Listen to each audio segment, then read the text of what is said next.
Spoiler alert, these guys are alive. Can you guys believe that it's been 15 years? No. What about you guys? You guys believe it? I don't think mine's on. It's weird how, hello. Yeah. Check, 1, 2. Is mine on? Is there a sound for where are these connected to? This one needs some volume, please. Is there somebody that can turn? Thank you, have a good day. All right, this has been the Blair. Yeah, can you guys believe that it's been 15 years since you made this crazy movie? Yes. All right. It makes me feel so old when you say that. Yeah. It's weird. It's weird for me. It makes me feel even older when I'm dating somebody and they say my parents wouldn't let me see that movie. Joshua Leonard, ladies and gentlemen. Awesome. So what's crazy to me is I remember. I'll say something else that'll make you feel old. I remember being in middle school when this movie came out. Fuck yourself. Almost in high school, if that makes you feel better. And seeing it and just being the film nerd that I still am today, like this was like pre-found footage, pre-viral marketing. This completely like 99 going into the 2000s, like not only changed horror films, but changed the way that films were made, the way they were marketed. Did any of you guys have, I mean, there's no way you could have had any inkling that this was going to be what it was, like the cultural phenomenon it was, like at all? No, you know, we thought it would be, the pinnacle we thought would be Sundance, and I thought anyway. Once we got into Sundance, I thought this is as far as this will go, and we'll have a nice pat on the back and a cup of coffee. And we'd be very proud, and we were, and that would be kind of where we were in our career. This is great, we were in a film in Sundance, and this is the kind of highlight. So after that, and to be quite honest, I did expect something to happen with it, because while we were shooting it, I felt like this is something different. Yeah. We're totally immersed in this thing. You know, the first couple of days honestly felt like this is really bad. We're kind of forcing this kind of acting. We don't really know what we're doing. But once we kind of really hit our groove and got into those woods and came up with some a way to actually do it that we all could understand, and sitting and talking about how is this going to work. So it wasn't working the first couple of days. And once we figured it out and we got in our groove, I remember thinking, geez, this is something different. So I thought something special would happen with it, but never in a million years did I ever think that what happened. Like, never thought 15 years later I'd be sitting in front of a bunch of people on a panel. Yeah. Yeah.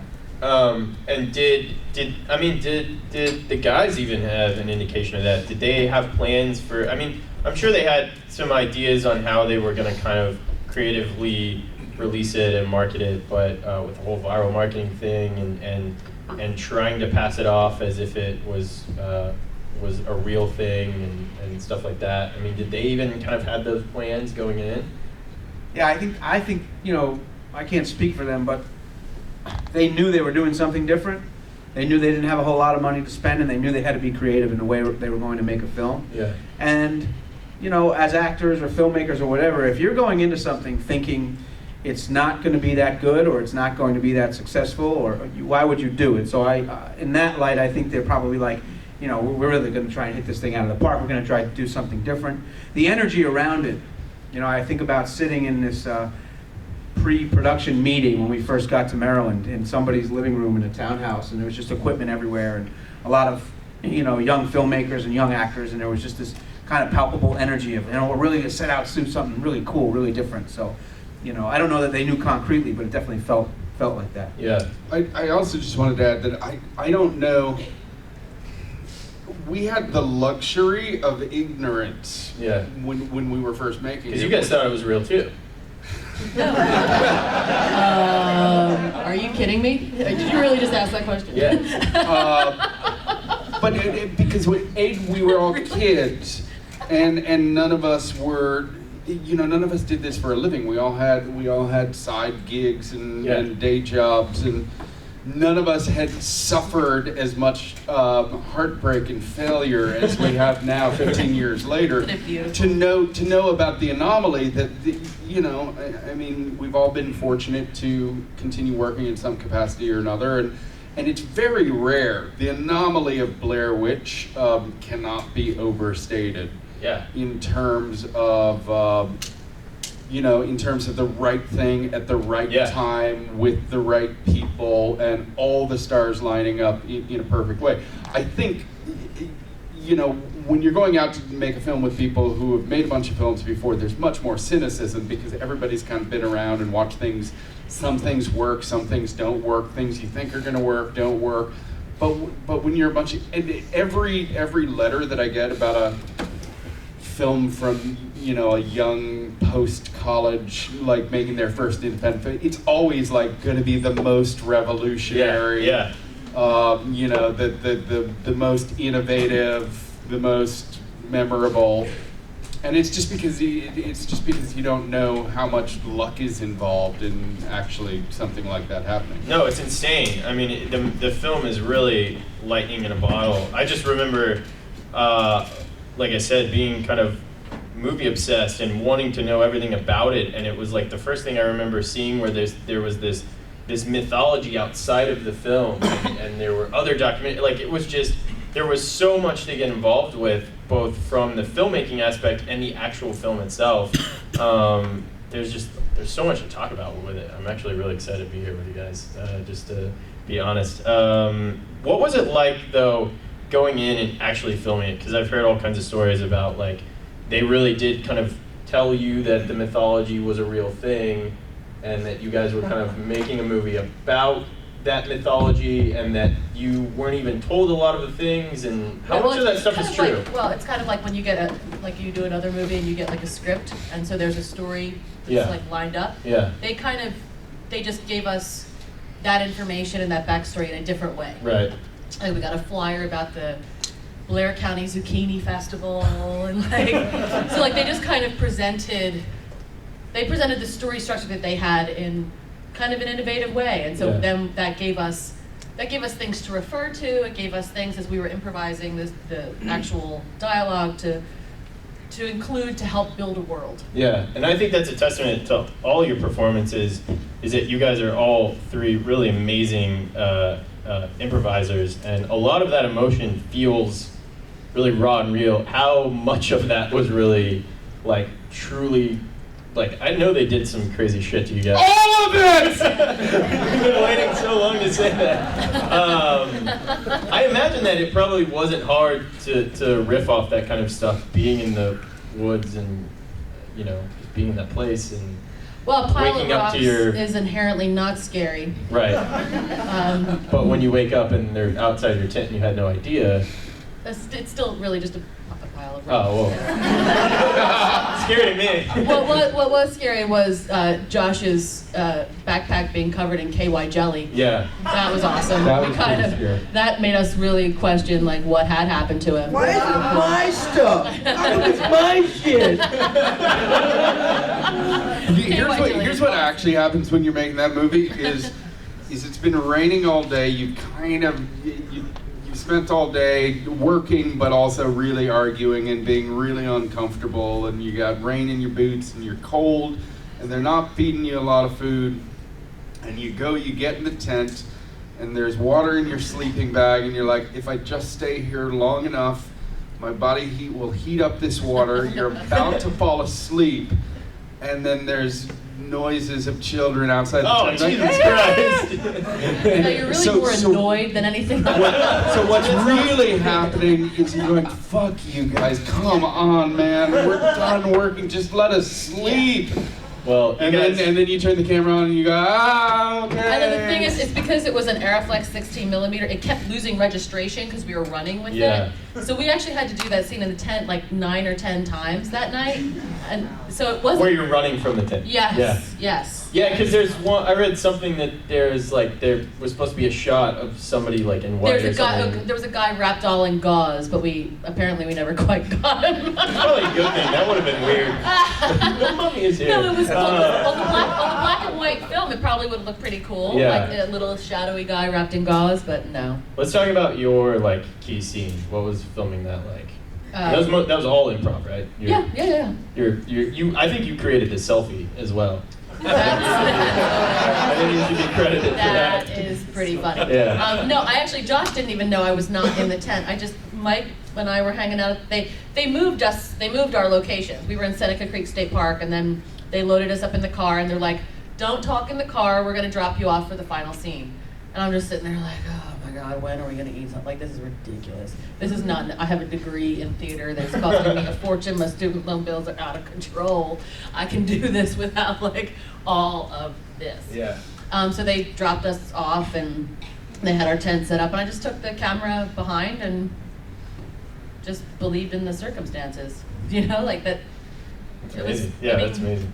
By that time, I was pretty hungry, though. Yeah. I was hungry. So- And it was Halloween. And then, so we came out of the woods, we went to Whoa. Denny's, and everybody was in a costume. So after like 10 days in the woods, and you're like in Denny's, and there's like a sexy cat, and like a pirate. Everybody's like, what are you guys It's supposed to be? extra Just like surreal. pissed off campers? Yeah. And then it was funny Cool the next, costumes, guys. and then like 2 Halloweens after that to see people dressed as us, because Yeah. could there be an easier Halloween costume? Yeah, That's weird. I think the thing about making the film, what I'm hearing them say and what I would agree with is that, you know, you have to believe what's happening around you. Yeah. You knew it was a bunch of filmmakers, and you knew that they were going to come and do something. You didn't know exactly what event it was going to be, Right. but you knew you were going to come across events, you know, stick men hanging in trees, things like that. But you had to put out of your mind, it's the actor's job to put out of, even if you're on a regular set, you know, you kind of put that fourth wall up and you put the craft service table out of your mind, and you put the camera operators and all that Not stuff. on our movie, no Right. craft service table. And not on that movie. But so what you did is basically you just, anytime you had these thoughts that crept in of, oh geez, I just want to go to sleep, or guys, this is a pain in the ass, you would kind of steamroll through that and really, like Heather said, believe in those circumstances. Yeah. You know, And do your job. and do your job. Yeah, we were doing our jobs. I would imagine that like if you guys did actually ever get scared on set, one time probably would have been in the house. Was that actually? Like if you read a book, or you're like watching a scary movie, Yeah. right? I don't watch. And you get, I don't watch and scary you get movies. scared. Like, are you really scared? Yes. Okay.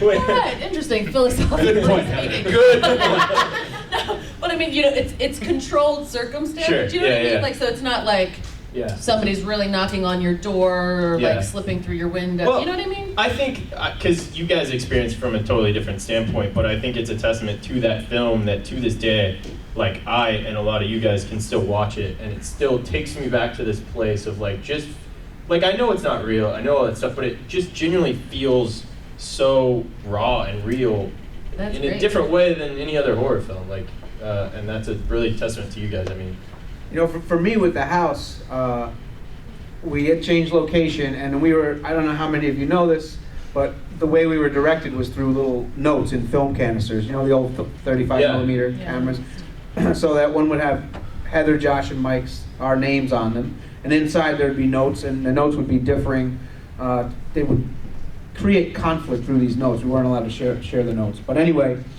once we knew it was the last night, because we knew that we were booked to go back on a bus the next day or whatever it was. That's right, So on the bus. On the last night, You heard him. on the last night, we got transferred to this new location, and my note just says, Mike, when you hear the noise, follow it and go all the way up until Heather catches up to you, and then run all the way down, leaving her behind. I was like, what is this? I'm in the middle of the woods, all the way up what? Thinking, is it a hill? Yeah. Is it some kind of, what could it possibly be? So we had walkies if we ever needed to talk to the directors, and we never used them. And I was like, you know what, this is the last night, I don't want to screw this up.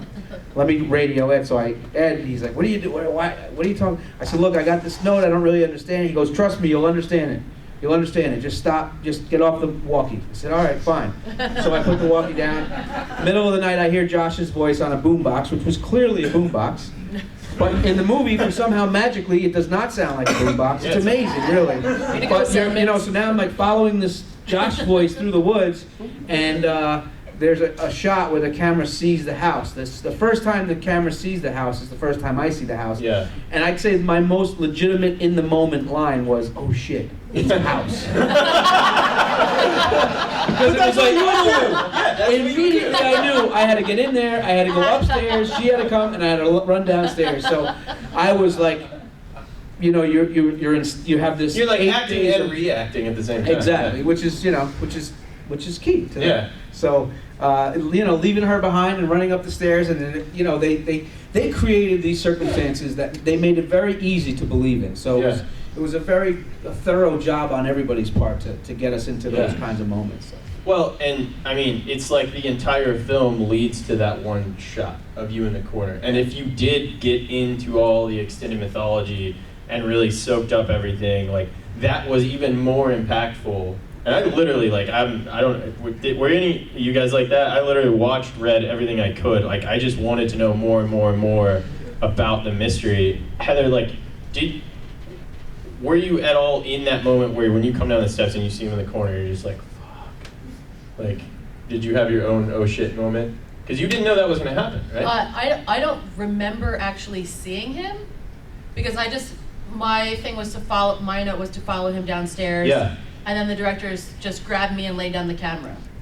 So I wasn't actually even aware that I caught him in the corner. I wish you hadn't told me And I'm that, not 'cause now that's just what I'm going to think of every time. Just a guy like gently grabbing and then setting stuff down. I'm not sure if that was actually in the original footage that I shot, catching you in the corner. We had to reshoot the ending because the only sound that we had was through the high 8 video camera. And in that last scene, Heather had the 16, I had the high 8. So when I go downstairs, I get decked by the producer, and my hand hits... Producer was the Blair Witch? The What the producer was- fuck? Oh my god! Greg Big Hale old Greg was the Hale. Blair Witch. We are ruining so many people. Everybody's like, look, they're all walking out. He was mad he didn't get invited to the Zucchini Festival. I get hit down, and my thumb hits that red on-off button, and the camera's off. So Heather does her job, and she comes down with a 16 millimeter, but she's screaming Mike, Mike, Mike, Mike, Mike, but nobody, it's There's not getting nothing picked up. recording it, yeah. So they watched the footage that night, and matter of fact, the next day we had like a cast party, and before the cast party we went back to the house and reshot the Yeah. How last was that? scene. Because you had the DAT. Like that was still picking up. Yeah, it wasn't, and it hadn't had the data on at that point. It was picked up by this video camera. yeah. So, in fact, it was shot twice. So Heather's screams that you hear are after like a day off and going back into it. And So, actually eating. And nice job. Thanks. Very well done. Thanks. I just think it's so rad that shot, it's a seminal shot, but it has so much meaning behind it. And of course, that's why it's in the top 10 scariest shots of all time. Like, it's so cool. Do you guys? We can go back. It's not something that gets called out by audiences too much, but Mary Brown's house, I was fucking creeped out in Mary Brown's Because house. we knew that was real. Like that lady was That lady for real, was- yo. Wasn't like, she that like was she was not the a only thing. like they put stuff out on college campuses for help, and she was like the only lady who returned, which is weird. No. It wasn't that lady. They got They Yeah. got a couple of helpers, but she was somebody who was going to the community college that our She characters was were like supposed to go to. in her 70s. Yeah. And had all these. She was living in a trailer park. I mean, that was her house. That was her trailer. Yes. I went to take piss at one point, and like there was something in her bed. There was something not living in her bed. She responded to an ad to be a PA on the movie, Right. like in her 70s. And when we showed up, she was telling us how she danced with Baryshnikov and was in the CIA and. So all that stuff you say is like legit stuff. Yeah. And the It thing was is, I weird. thought she was I thought they'd hired Yeah. her, so I'm They're like like, going "Great through casting." her house with Yeah. my camera, like totally violating This is corporate amazing privacy. set But I was just design. like, I assumed that she was hired. This like, set design is fantastic. Yeah, I know, like this is incredible. Ben Rock really outdid himself with this. I'm like, well, all right, let me check out her medicine cabinet. Awesome. She's got a lot of medicine in here. Well, the implication, of course, was always she was I mean, you know, the She could have been Stickgate, the and she Blair, was like, yeah. all That was stuff. her real. She passed away a couple of years ago. Yeah. Oh. she did. Patricia, I don't remember her last name, but I forget. Patricia Blair Witch. a sweet, cuckoo kind of woman. Yeah. Same as Blair Witch. There, but for the grace of God, go on. Did you guys like, so the movie comes out, and then the kind of viral marketing thing starts, and you're not allowed to really do interviews. And we're dead. And you're dead, Dead. and your mom is getting like Sympathy cards. People, I mean, a majority of people in America thought this was like a real thing because nobody had ever seen anything like it It's before. not, a lot of people here today still thought it was. Yeah, real. I know. There were a couple people that were like, they're hot. So what is that time period like? That's a real career booster. Yeah, I bet. Yeah. Yeah. What's that time period like? And did you guys kind of keep track of how it was evolving and taking shape and all that stuff? Or once you were done, you just kind of like moved on? No, I think it was a very exciting time because, you know, it was sort of starting to just be sort of everywhere. Yeah. You know, for me, it was exciting and confusing at the same time, for many different reasons. One of definitely being that we were not allowed to, for a couple of weeks, we were not allowed to kind of be seen or talk to anybody about it, and so that was kind of like you wanted to celebrate, you wanted to be like, yeah, that was me. So it kind of created. Like, no, it's not, man. You're dead. Yeah. You couldn't get any auditions or anything, and then once you did, the casting directors didn't understand what had happened, so they were always asking you like, well, were you acting? I mean, these kinds of questions were the same kinds of questions you want to be like, yeah, I was hired, I was an actor. And That's they how thought real- that even if they thought it was fake, they thought that these filmmakers kind of put us in the woods for a snuff film, you know, and that we didn't know at all what was really happening. So that was kind of hard to battle. But as far as the experience, once that ended, I mean, we were getting kind of flown all around the country, and we were meeting all kinds of people and presenting awards at different shows, and so it was a lot of fun. You know, it was a huge growing experience. I mean, I learned so much from Blair Witch because you had this extreme up to extreme down, constantly over probably 5, 6, 7, 8 years. I don't know. It took me a long time. Almost literally like it was almost a traumatic event. You know, I would say it was definitely. like I have a few key events in my life. One was my father passing away as a young high school kid. Certainly when I got married and when I had both of my kids. And then there's the Blair Witch and my 40th birthday. That was fun too. True. But the Blair Witch was definitely, it was like this super high to this super kind of low. Yeah. 'Cause a few years later, not even, maybe a year and a half later, Yeah. back moving furniture, like waiting for a phone call and going, geez, nobody wants anything to do with us. So it was very, And having people recognize you Right. from the like Blair literally Witch. in their house with a box on your back, and they're like, aren't you that guy? Yes. Where do you want this fucking box? I would lady? say there was this real sense that we should have done a worse job, like that we did such a successful job that it kind of bit us in the ass. Yeah. So is there like a curse? There was a curse of the Blair Witch. Kind of. Pun not intended. I mean, yeah, it sounds like it kind of made it difficult afterwards to be an actor a little bit. Made it for me. I mean, like Josh waited it out, much to his success. You know what I mean?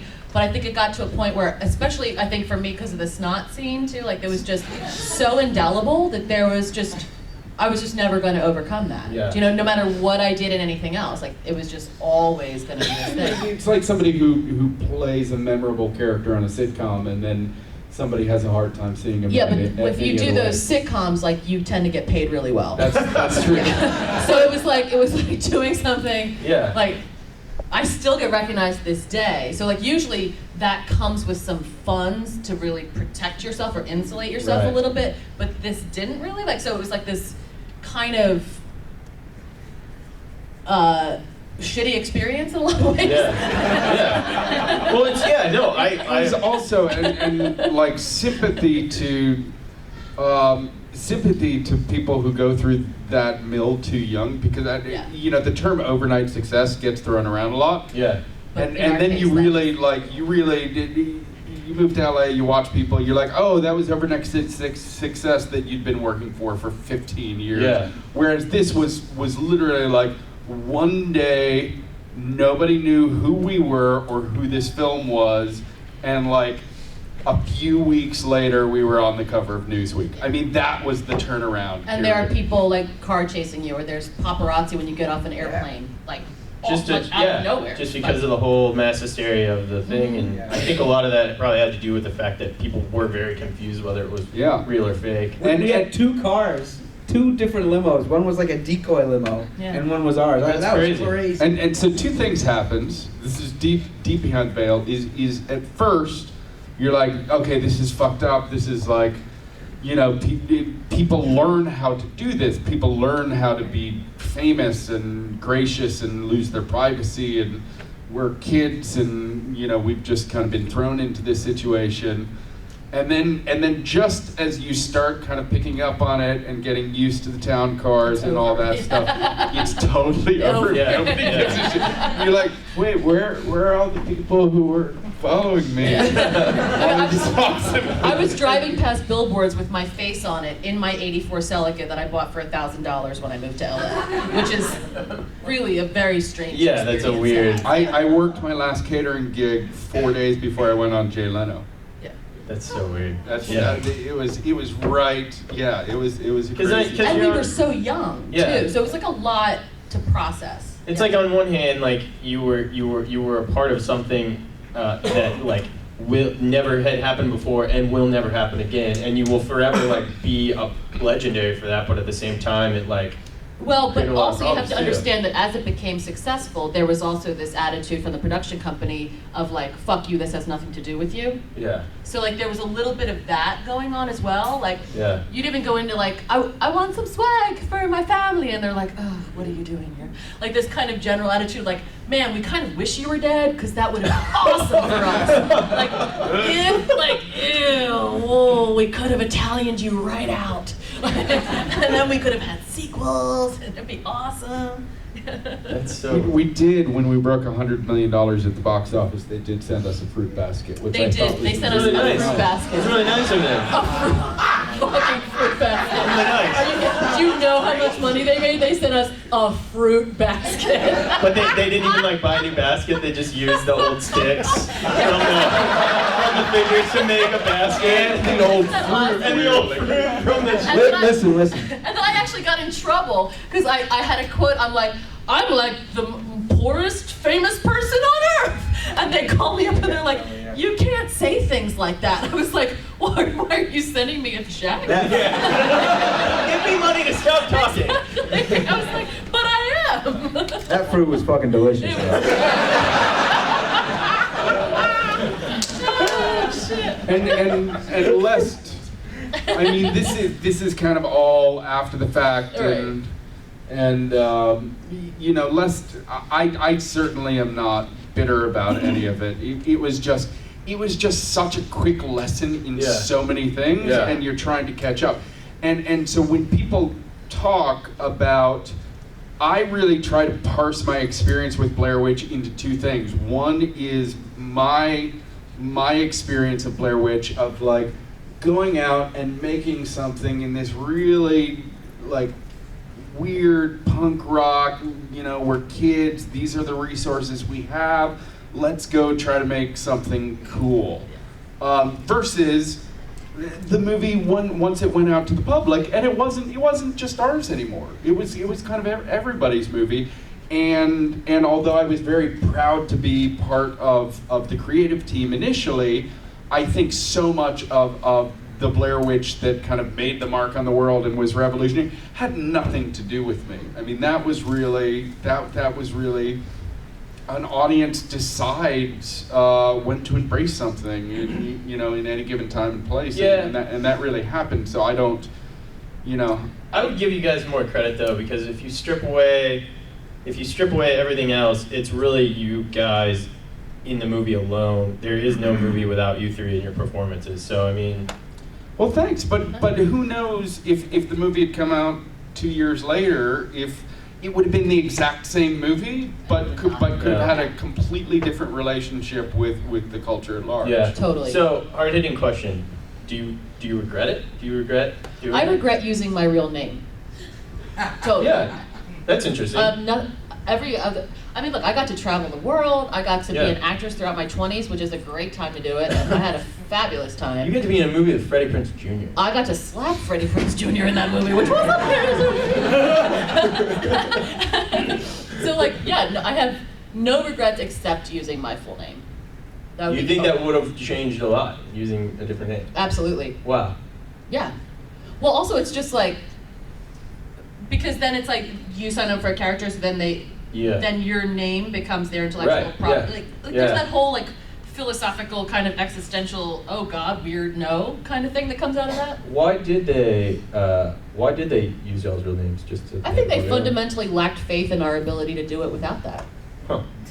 Do you guys regret it? The directors, I actually, I don't know. I don't know that it was anything that nefarious. Well, no, I I mean, think it was well- literally just like when you're improving and somebody's didn't want like us to Phil, say Josh, and your yeah, name's right. not Phil. Yeah. Right. You know, then there's the extra lag time. So it was Yeah. literally just for the sake of verisimilitude when we were making the movie. Yeah.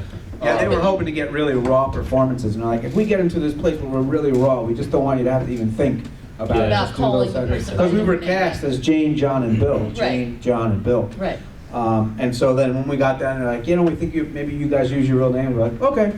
You know, it wasn't like a thing Right, like, and then once you're when already it makes there, you're not 200 gonna million, will I argue. regret, Yeah, you know, exactly. we just did it, you know. Is that so- gonna suck? Yeah. That it's like Yeah. people Google Heather, or like, you know what I mean? Yeah. Like that it's like this character that Yeah. way. Yeah. What about you guys? Do you regret doing it? I don't regret. I regret that I didn't learn how to audition until I was not auditioning anymore. Because Yeah. I was really good with auditioning once I wasn't getting them anymore. So I kind of feel like I don't even regret this. This is just, I don't regret anything. Feel like it has been a blessing in my life. Yeah, we could have made more money and. But you those you things- would use your full name again? I don't know. I can't say that I wouldn't because I didn't, and here we are. Right. So I just live going, okay, this is how it is, and I choose to think of it as a blessing because it really shaped my life. Yes. Like it literally was part of shaping my life. And I'm no longer an actor, and maybe someday I'll be an actor again, and I don't mind that. It took me a long time to kind of get there. But where I am right now, I have no regrets as far as that goes. And there definitely could have been things that you think, oh, that would have been, here's the thing, for about 10 years, for the first 5 years, every single day in the shower, I would have some kind of thought about what Blair Witch meant and who I was, and that was hell on wheels, you know? But it taught me a lot, it taught me a whole lot. And that's true. I mean, literally, you kind of became this obsessive thing because, first of all, everybody talked to you about it constantly. Constantly, yeah. And second of all, you were supposed to be that, but you weren't because you were supposed to be, I had actors who had years, careers for 30 years, be like, you got it made, kid, And you thought, I must have it made. This guy, Charles Durning, is telling me I have it made, These like, award-winning actors. So, regret to me is a strong word. I don't know if it's hard to say, but I definitely feel like it's part of who I am, and I'm proud of it. I like meeting all you guys. I'm happy to share the experience. I wouldn't have been ready to do these. I don't think we were ready to do these No. 5-10 years ago. So it's interesting, and I can see why regret would come into it. But I just feel like, yeah, I'm cool with it. It's Is fine. this the first time you guys have been together in a long time? We did. This is like the third one of these that we've done, but we hadn't gotten together until a couple years ago at all. Wow. At all. We would occasionally talk to one another, but we had kind of like there really had to be a cooling off period, and we really had to kind of, I think, find our own ways in the world without. Again, it's the I don't regret it at all, but it does come with weight. On one hand, I look back at it as like I got is this weird little thing. I'm proud of how we made it. It helped me get my foot in the door, and as Heather said, I fought really hard to keep my foot in the door for the last 15 years. And on the other hand, we shot this movie for 8 days. I've done 35 films since, and you meet people and they're like, so Blair Witch, which is cool. It's so cool to have that. And And as a creative person, you make things, especially as as a filmmaker or an actor, all you're trying to do is connect to an audience. Because if you're making it in your bedroom, what's the point? It's a public medium, and so when the public is like, yes, we hear you, and that we get stories all the time. I saw that on my first date. I saw that on my second date. It's kind of like one of those events that people remember. And I'm so stoked that I was kind of a cog in a wheel of a machine that helped create something memorable for people. The flip side of that is the implication is a dismissal of the things that I've spent years and thousands of hours on since then. Is just even when we talked for. I did a film called Hump Day a couple years ago. Yeah, if you guys haven't seen Hump Day, it's hilarious. Mark Duplass, it's awesome. And we talked at Cine Vegas, and it was really funny doing that film, which came out in 2009. Yeah. Which was 10 years after Blair Witch, and it was also improvised, and it was also very lo-fi and made with a group of friends. A lot more dude on dude action in Hump Day. More dude on dude in Blair Witch. But the amount of times I got asked, they were like, so, you really like doing this lo-fi improv thing? And it's the way when you read an article or you see a thing, everything seems to make sense. It seems to have like this very linear timeline where you're just like, oh, that was a plan all along. Whereas when you're actually living the life, I'm like, yeah, well, I do like to do those things, but I also had 10 years between these two movies that you're conflating into a single sentence. Yeah. So it's kind of the difference between the story that gets lived and the story that gets retold after the fact. Yeah. And so I think it's it's important for your own sanity as a human being to remember the story of the life that you're actually living as opposed to the one that you're retelling, which can be told in a couple of sentences. Yeah. God, this has been awesome. This is really fascinating stuff. You guys have questions, I bet. Yes, sir, right here. It was so successful, and then they made another movie. What happened to the Blair Witch franchise? Greed killed the franchise. They just... we made the movie without a result in mind. We made it because we were trying to make the best movie possible. I think there were some very talented people behind the second film, but really the impetus of making that second film was we just made a shitload of money, let's go try to make a shitload more money. None of us were involved. A year later it was in theaters. One year later. Blair Witch is the weirdest movie in the world to make a sequel to. Right. And that is the weirdest sequel in the world to a movie. Like it's generally like one of the most obvious cash grab sequels I've ever seen. And has recently found a resurgence and people making fun of it because everyone forgot and they're like, oh yeah, that shitty movie exists again. It's weird. It's a weird movie. Which is a shame because Joe Berlinger is such a talented filmmaker. He's a talented guy. It's kind of crazy. But he was a gun for hire on that one. Yeah. And Ed and Dan always wanted to. They always wanted to do a prequel and go back to some of the original mythology, Which would have been cool. Which would have been fantastic, but it was one of those terrible Hollywood stories you hear where they had their start of production date and their poster design before the script was written. Yeah. It was just, It's also weird to it's see. It's just really cynical. It's weird to see all the other stuff, like they did a young adult novel series and Yes, written by my cousin, and again using my name. That kind of.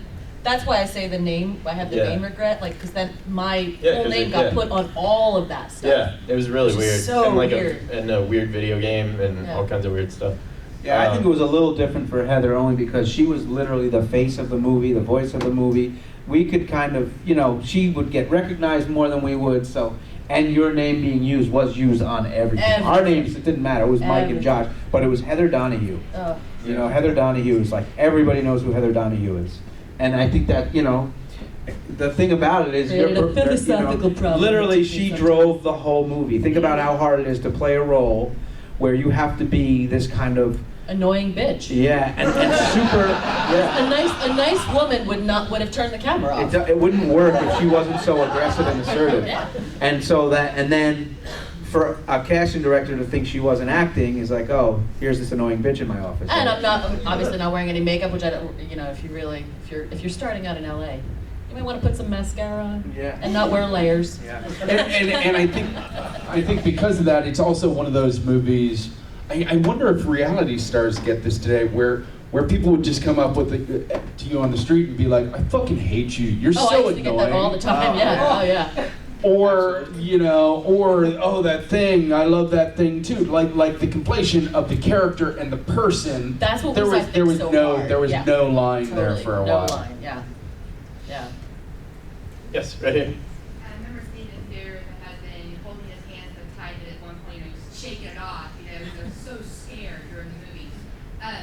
But I remember me leaving that movie, and it was a packed theater, we were in a big theater in Texas, and it was packed. And I remember leaving it, and never had I heard walk from the theater such an envision of, that was freaking awesome, and that freaking sucked. Right? Totally, yes. So what I'm curious about, for me, awesome, right? But even to this day, if I'm at my house with company, we're flipping through the channels to see Blair Witch Project spark some sort of conversation of that was the greatest movie ever or it was not.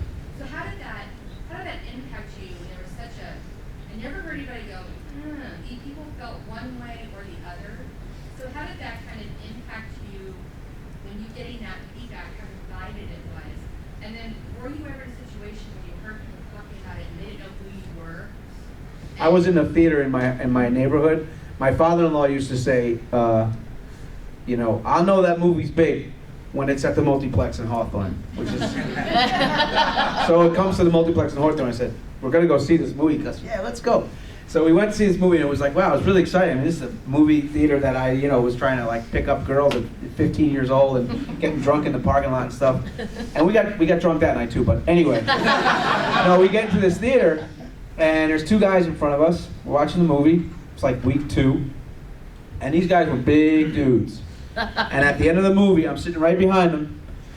Get up. That fucking movie sucks! God damn! I want my money back! And I was just like... right behind him. True story. It was unbelievable. But I also think what you said is 100% accurate. That it's a love it or hate it. But it's not a, I kind of love it, I kind of hate it. It's like, I really love this movie, I'm going to get a tattoo on my arm, or I absolutely despise this movie, I hate it. And people hearing those kinds of reviews, now they got to go see it.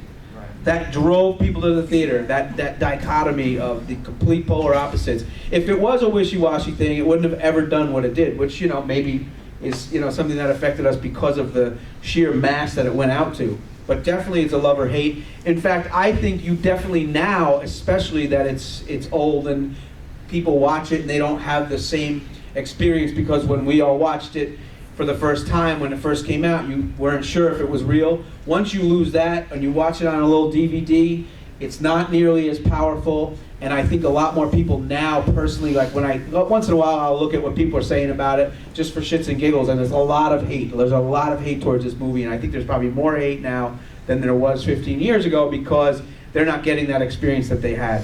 So. Well, it's a challenging film too, and so aside from the fact of like everything it did for this little movie to become so huge, and then all these people flock to the theater to see it, and they're challenged by it because it doesn't deliver answers to you, especially in the way that your atypical horror film, like that was another groundbreaking thing about it, because and going back to what you started with, which is there was no found footage genre at the time that it came out, so I think there was a ton of audience people who went in and were like, this isn't even a movie, this is like, because Blair Witch is playing here and Mission Impossible is playing over there, and that's what a movie is supposed to look like.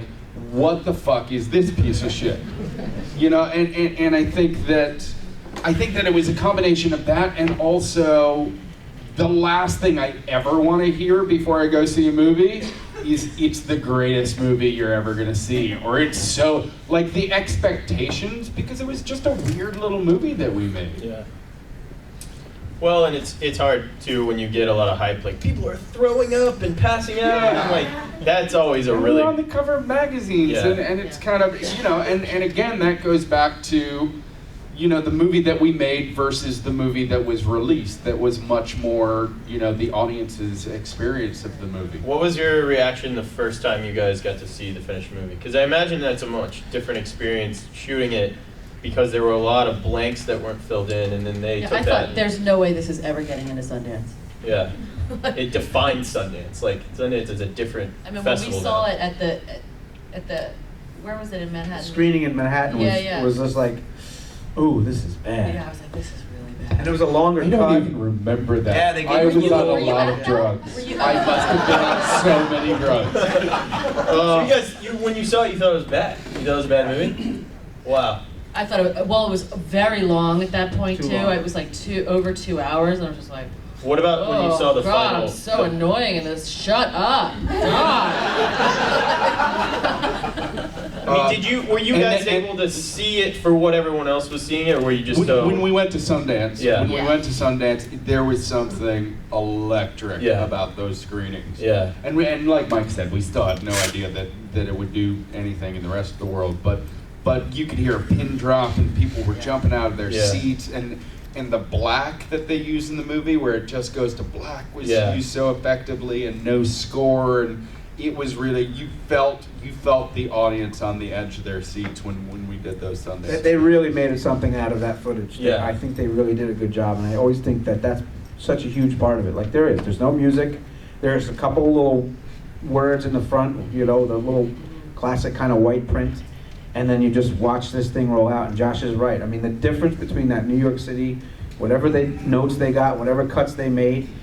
Originally, I don't know how many know this either, the movie was going to be basically a found footage movie, but the found footage was going to take up 15 minutes of an hour and a half movie, and you'd be having interviews with family and police, and they shot all that stuff, and they were going to cut to the found footage.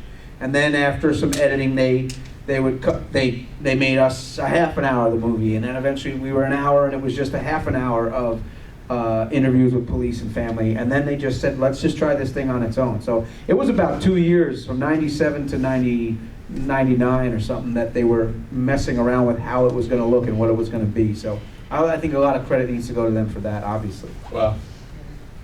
Yes, sir. So, like you said, a big part of what made it scary when I saw it was the fact that I thought it was real. It was like middle school. So I saw first the Blair Witch, and that really just, I was like, oh shit, this is totally real. So are the people in that actually your family? They're like, you know, they're your grandpa, No. your brother? My brother is in that. Oh, is My he? brother, yeah. Your real brother? And interesting, that's the footage that was going to be in the actual film, The Blair Witch You're Project. talking about the sci-fi Yeah. channel documentary? Yeah. Yeah. That was the original idea for the movie. It was supposed to be that, Yeah, basically. that's kind of where that went. Yeah. Awesome. You couple that with you know, whatever it was, BlairWitch.com, Yeah. with all that stuff, and you know, it just creates this. It was sort of a perfect storm. I mean, the internet was in its infancy, and if you read something on the internet, you go, "It's true. It's on this thing called the internet." So now we still know. do.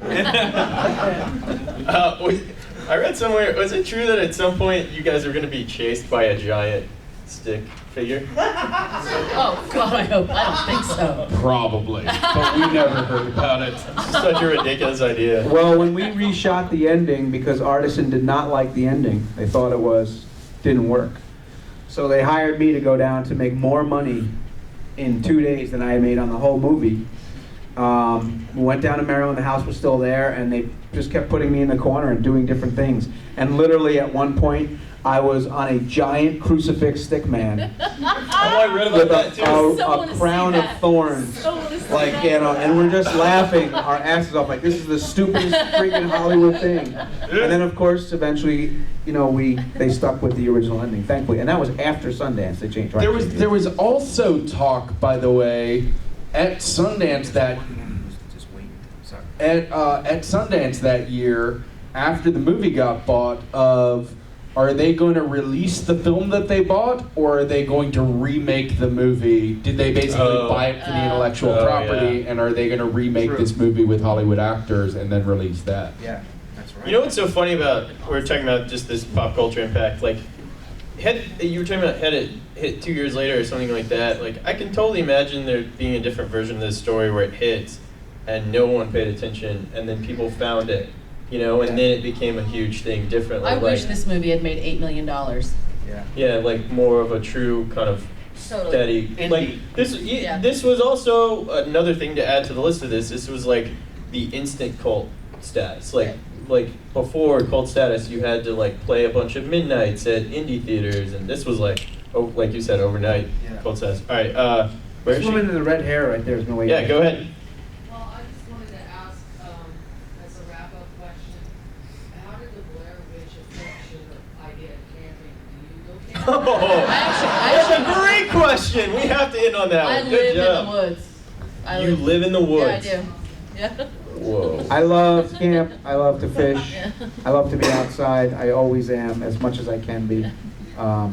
So yeah, in fact, the casting call was improvisational feature film to be shot in a wooded location, must be comfortable camping, going to be uncomfortable. If you don't like the sound of this, don't even bother auditioning. And for me, it was like, oh my God, that sounds so Great, cool. yeah. I get to improv at camp.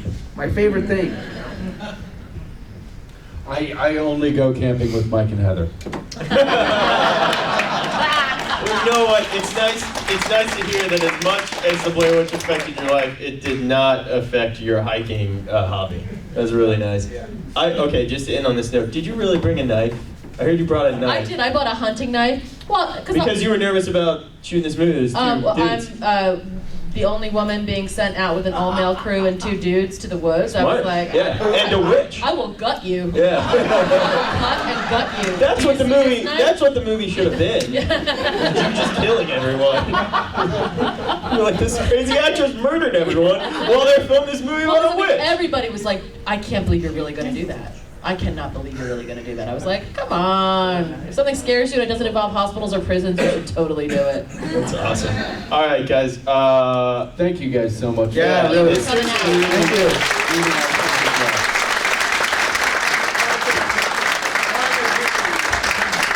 Just to be completely honest, like I posted a lot of panels over the weekend, and this was the one I was most excited about, and this by far has been the most fascinating. And I really appreciate all your honesty, and I think it's really cool that. Oh, that's awesome. I'm going to send it to my kids. Oh.